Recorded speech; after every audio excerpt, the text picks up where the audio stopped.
오늘 말씀에서 우리는 두 사람의 환자를 만납니다. 한 사람은 중풍병으로 쓰러져서 8년 동안 병상에 누워 있다가 건강을 회복하게 된 남성이고요. 두 번째 사람은 병에 걸려 죽었지만 곧바로 소생한 여성입니다. 그때 베드로가 사방으로 두루 다니다가 루다에 사는 성도들에게도 내려갔더니, 루다에 사는 성도들이라는 표현이 우리의 이목을 끕니다. 근데 우리가 지금까지 사도행전 이렇게 쭉 하면서요, 이 루다에 관해서는 들어본 적이 없지 않습니까? 그러니까 지금까지 우리가 사도행전 하면서 루다는 없었죠. 근데 32절을 보면요, 베드로가 루다에 갔는데 거기에 복음을 전하고 교회를 세우러 간 게 아니라 루다에 사는 성도들을 만나러 갔다고 합니다. 그럼 이게 무슨 뜻인가요? 루다에 이미 교회가 세워져 있고 예수님 믿는 사람들이 거기 있었던 거죠. 조금 후에 우리는 36절 이하도 볼 텐데요. 근데 욥바도 마찬가지로 사도행전에서 언급된 적이 없는 도시입니다. 근데 베드로가 루다를 떠나 욥바로 갈 때 욥바에 전도해서 교회를 세우려고 간 게 아니라 거기서도 역시 이미 세워진 교회 성도들을 방문하려고 갔습니다. 이런 내용들이 우리에게 일깨우는 중요한 사실이, 루다에나 욥바의 교회가 어떻게 생겼는지 우리는 모릅니다. 그런데 최초의 교회가 예루살렘에서 시작된 지 2, 3년 만에 여러 곳에, 조금 과장을 못해서 말하자면 가는 곳마다 교회가 이미 세워져 있고 가는 곳마다 예수님을 믿는 사람들이 모여 있었다는 거죠. 그러면 누가 거기에 교회를 세웠을까요? 사도행전의 주인공이라고 할 만한 예수님의 12제자들인 베드로와 요한, 또는 예루살렘 최초의 교회가 세웠던 7 집사 중에 한 사람들이었던 스데반과 빌립, 아니면 기독교 최고의 선교사인 바울, 이런 사람들 중에서는 어느 누구도 루다나 욥바에 간 적이 없습니다. 그런데 거기에 이미 교회가 있죠. 여러분, 이것은 정말 놀랍고 경이로운 일 아닙니까? 우리는 세상의 일들도 그렇거니와 우리가 듣고 보는 많은 일들에는 항상 주인공이라는 게 있다는 사실에 익숙합니다. 중요한 일 하는 사람은 늘 주인공이죠. 오늘 성경은 무엇을 우리에게 보여줍니까? 루다나 욥바와 같은 도시에 과연 누가 가서 복음을 전했고 누가 교회를 세웠는지, 누가 거기에 주인공인지 아무도 모릅니다. 그런데 교회가 이미 있는 거예요. 이것이 하나님이 일하시는 방식입니다. 여러분, 우리는 주인공이라는 것을 좋아합니다. 주인공은 능력도 많고 지식도 많고 가진 것도 많잖아요. 그리고 주인공이 되려고 또 우리는 가진 애를 쓰죠. 베드로가 루다에 있는 성도들을 찾아갔을 때 그곳에 중풍으로 누워있는 8년째 되는 환자를 만났습니다. 여기서 애니야는 남성입니다.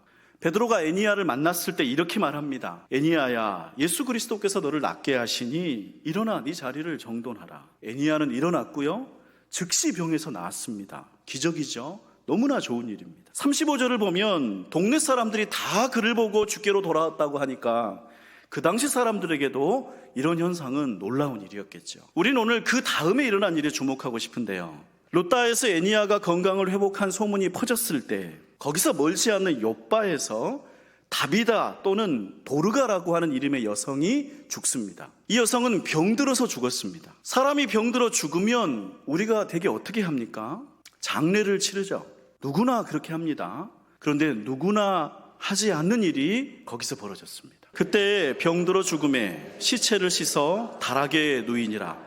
루다가 욥바에서 가까운지라 제자들이 베드로가 거기 있음을 듣고 두 사람을 보내어 지체 말고 와달라고 간청하여. 욥바에 사는 성도들이 베드로에게 요청합니다. 지체 말고 와주세요. 무엇을 위해서 와달라고 간청했을까요? 우리 교인이 죽었으니까 장례 예배 드려주세요 였을까요? 사실은 그래야 합니다. 우리도 다 그렇게 하잖아요. 성도님이 돌아가시면 장례 예배를 드립니다. 목회자를 청하여 그렇게 예배를 드려서 부활과 천국의 소망으로 위로하죠. 근데 38절에서 베드로에게 지체 말고 와달라고 간청한 목적은 그것이 아니었습니다. 왜 와달라고 했습니까? 죽은 여성을 다시 살려달라는 것이었습니다. 저는 이 38절 말씀이 마음에 남습니다. 깊이 생각하게 됩니다. 우리의 믿음에 관해서 기도하게 되는 말씀이기도 합니다. 왜냐하면 이 말씀이 우리의 신앙 현실과 무척 다르니까요. 다만 38절이 우리에게 보여주려는 믿음은 그들이 갖고 있는 간절함과 소망입니다. 그런데 여러분, 사람의 간절함이라는 것은 때로 상식이나 일반적인 것을 넘어서지 않습니까? 죽으면 다시 살아나지 않는다는 사실을 잘 알면서도 우리는 다시 살아나기를 바라는 때가 있습니다. 또한 중병에 걸리면 다시 회복되기 어렵다는 사실을 잘 알면서도 병에서 낫기를 바랄 때가 있습니다. 내 힘으로 불가능한 일이라는 것을 잘 알면서도 이것이 기적같이 해결되기를 바랄 때가 있습니다. 여기 이 장면은 그런 간절함과 소망에 관한 이야기입니다. 여러분, 이렇게 한번 가정을 해봅시다. 요빠에 사는 성도들이 베드로를 불렀다고 했어요. 이미 죽은 도르가의 시체 앞으로 데려갔어요. 베드로가 이 도르가 소생하기를 간절히 기도했는데, 근데 여느 일반 사람들과 같이 한 번 죽었으니 그대로 죽은 채로 남아 있었다면, 그러면 그때 베드로와 요빠 교회 성도들은 어떻게 했을까요? 도르가가 살아날 때까지 기도하고 또 기도하게 했을까요? 도르가의 시체가 썩어서 악취가 나는데도 우리의 믿음이 반드시 응답받을 줄로 믿는다, 이렇게 하면서 한 달이고 두 달이고 계속 소생을 위해서 예배를 드리고 기도를 했을까요? 아니었을 것 같아요. 40절에서와 같이 베드로가 시체를 향해 다비다야 일어나라고 말했는데, 그때 만약 다비다가 눈을 뜨지 않고 그대로 죽은 채로 계속 있었다면 베드로와 요빠 성도들은 그냥 장례를 치렀을 것입니다. 그럼 오늘 말씀은 어떤 믿음을 우리에게 보여줍니까? 믿음이라는 거 그냥 모든 자연 법칙을 다 거스르고 우리가 원하는 대로 반드시 이루어져야만 한다는 그런 생떼는 아닐 것입니다. 그러나 반대로요, 사람은 한 번 죽으면 다시 살아날 수 없는 것이 자연의 법칙이자 우리가 알고 있는 상식이라면서 아무것도 하지 않는다면 그것은 말 그대로 상식적일지언정 믿음과는 아무 관련이 없습니다. 그렇게 믿음이라는 것은 본질상 우리가 익숙하게 아는 상식을 넘어서는 것입니다. 그리고 간절할 때 우리는 우리가 아는 상식을 넘어서는 일이 일어나기를 원하고 바랍니다. 죽은 사람이 다시 살아나고 중풍병자가 즉시 건강을 회복하는 일은 상식을 넘어서는 기적입니다. 중풍에 걸리면 그러다가 죽는 게 자연의 이치다, 죽은 사람은 살아나지 못한다 하는 것은 만고불변의 진리죠.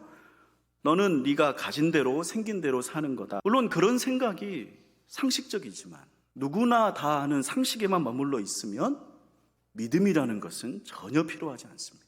아프면 병원에 가고 죽으면 장례를 치르고 흙수저니까 이생망하고 낯설 것도 없는데 누구를 돕느냐, 이렇게 살아가면 그러면 이게 다 상식적인 거죠. 그러면 우리의 믿음은 어디에 있습니까? 도르가가 병들어 죽었을 때 베드로를 불러서 지체 말고 와달라고 간청했던 요빠 성도들의 믿음을 다시 한번 생각해 봅니다. 그들이 광신자의 신앙은 아니었을 거예요. 그들도 죽은 사람은 장례를 치러야 한다는 사실을, 그런 상식을 가졌을 것입니다.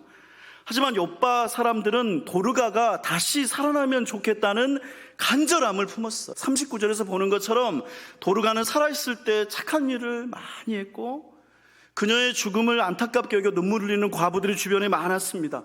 이렇게 죽어버려서 너무 아쉬운 사람이야.